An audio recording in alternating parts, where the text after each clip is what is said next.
yo voy a hacer un comentario que se puede entender como un comentario social.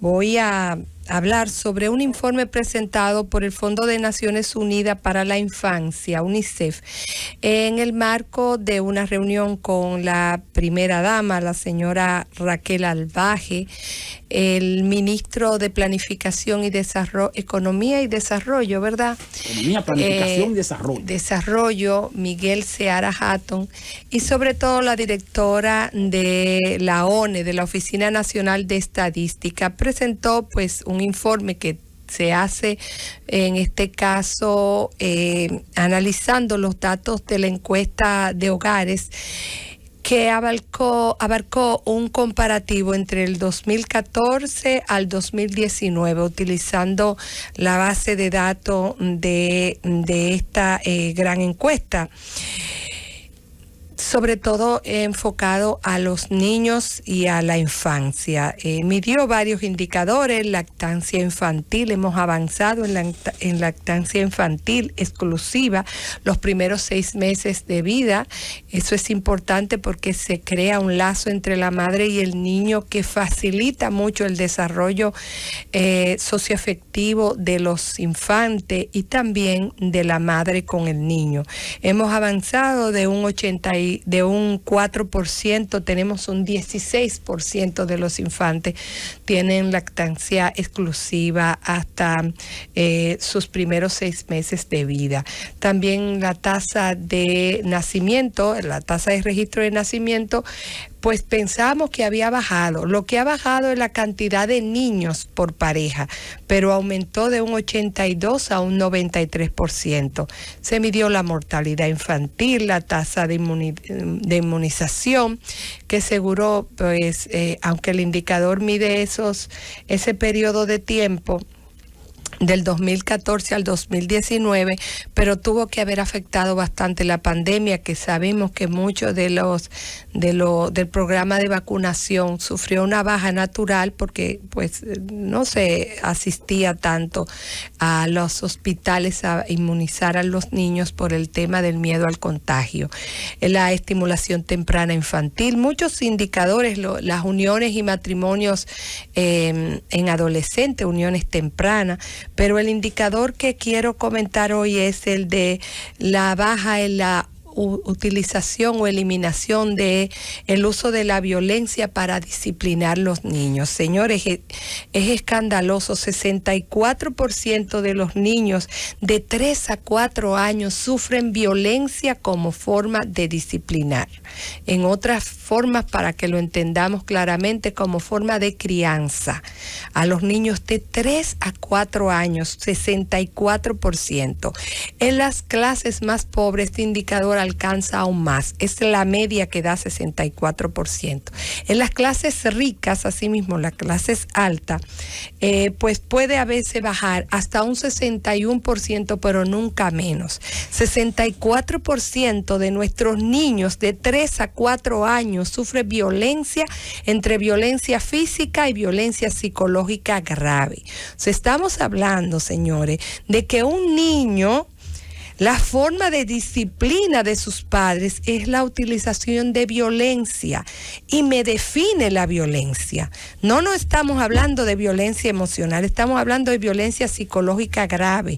O sea, esa amenaza, infundir terror, humillar al niño, asuntos que van contra la dignidad del niño fuertemente, intimidación, amenaza de castigo.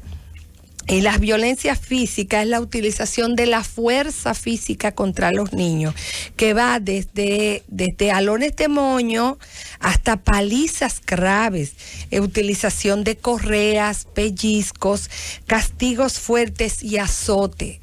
Y hay un apartado para los castigos donde al niño se lo confina, a veces en espacios sin luz. Ustedes saben el efecto que tiene eso en nuestros niños. para la eliminación de la violencia social en general, que es la violencia más grave que sufre la sociedad, que no es solamente la delincuencial, no es solamente la que viene de los asuntos donde se está cometiendo algún ilícito. La violencia social, la violencia cotidiana, la que se ve día a día en los barrios.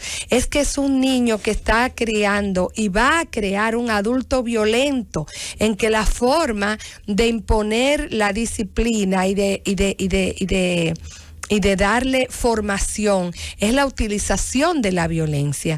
Luego ese niño no tiene otra forma de entender cómo establecer un diálogo con otra persona, si no es dominando, imponiéndose, que sus padres, que son los que tienen que darle protección, los que tienen que educarlo, en la socialización afable, en la negociación y el trato, solamente tienen para ello violencia, solamente se le impone a través de la utilización o de castigos físicos o de castigos psicológicos.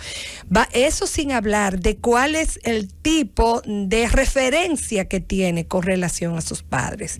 El dolor y el resentimiento que subyace en el fondo de esa relación con los padres. Yo sé que es un tema difícil, porque nosotros idealizamos a veces la figura de la madre, que a veces es la única herramienta que tiene, entiende que lo está haciendo bien. Yo decía los últimos días de la madre, cómo se reivindicaba la correa como un símbolo de recuerdo, de cómo mi madre me tiraba la chancleta samurái y demás. Como que eso es la parte luminosa que debemos de resaltar de la crianza del hogar. No puede ser que el referente para una buena crianza sea eso, el uso de la violencia. Todavía nosotros tenemos en el imaginario social, colectivo, de que un modelo de buen padre es un modelo de un padre que disciplina, que corrige fuertemente y que provee dinero al hogar. No puede ser ese. Tiene que ser el ejemplo del padre que dialoga, el padre que ofrece amor, el padre que protege. Y digo padre hablándome de padres en general. El padre que enseña al niño a tomar pequeñas decisiones y, claro, a entender las consecuencias de esas decisiones. Hay que criar al niño en amor y en libertad. No se puede entender que la mejor forma de crianza es simplemente las prohibiciones y las disciplinas. Y las disciplinas, entre ellas el castigo físico, que nunca, señores, nunca debe ser la opción para criar. Yo diría que nunca debiera ser una opción, pero mucho menos debiera ser la primera opción. Alarmante que 64% de nuestros niños de 3 a 4 años sufra violencia física. Eso nos explica por qué el modelo de relacionamiento en general de la sociedad es agresivo y violento.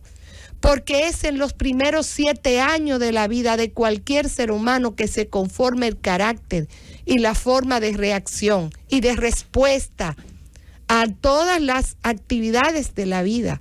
Y si lo que tú recibes es castigo, mira, una de las formas violentas que más daño hace a los niños y que crea conflictos de obesidad, inclusive cardiopatía, es obligar al niño a comer.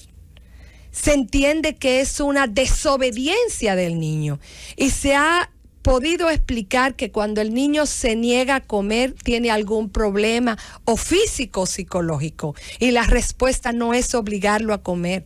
Yo sé que todos tenemos experiencia donde nos obligaron a comer.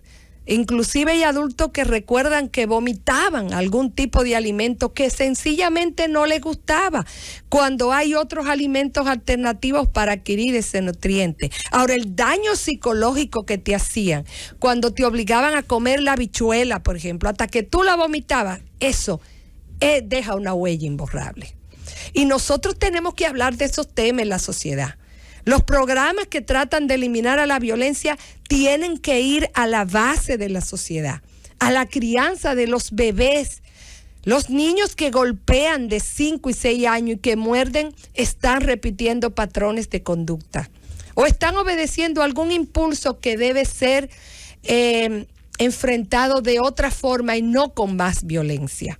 Para mí, de todos los indicadores, el más grave es saber que 64% de nuestros niños sufren violencia de sus padres o de los adultos bajo el cuidado en el que están.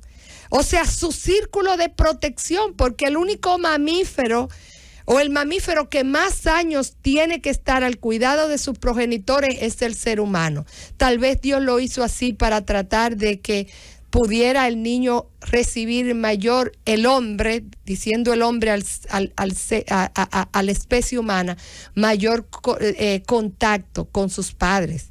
Tal vez fue por eso, porque Dios era sabio en todo, o la naturaleza si usted no cree en Dios. Pero imagínese, si el mamífero que más necesita el cuidado de sus progenitores recibe 64% el promedio, la violencia entre 3 y 4 años, indica que no ha recibido un modelo de paciencia y de cuidado y de amor para conformar su carácter. Pongámosle atención a esos datos, elaboremos políticas públicas sobre datos ciertos para que tomemos decisiones bien informadas. Alarmante que nuestros niños estén siendo abusados en un 64%, inclusive en esa clase rica que presumimos que ha podido educarse. Qué pena que los niños dominicanos reciban tanta violencia en sus primeros años de vida.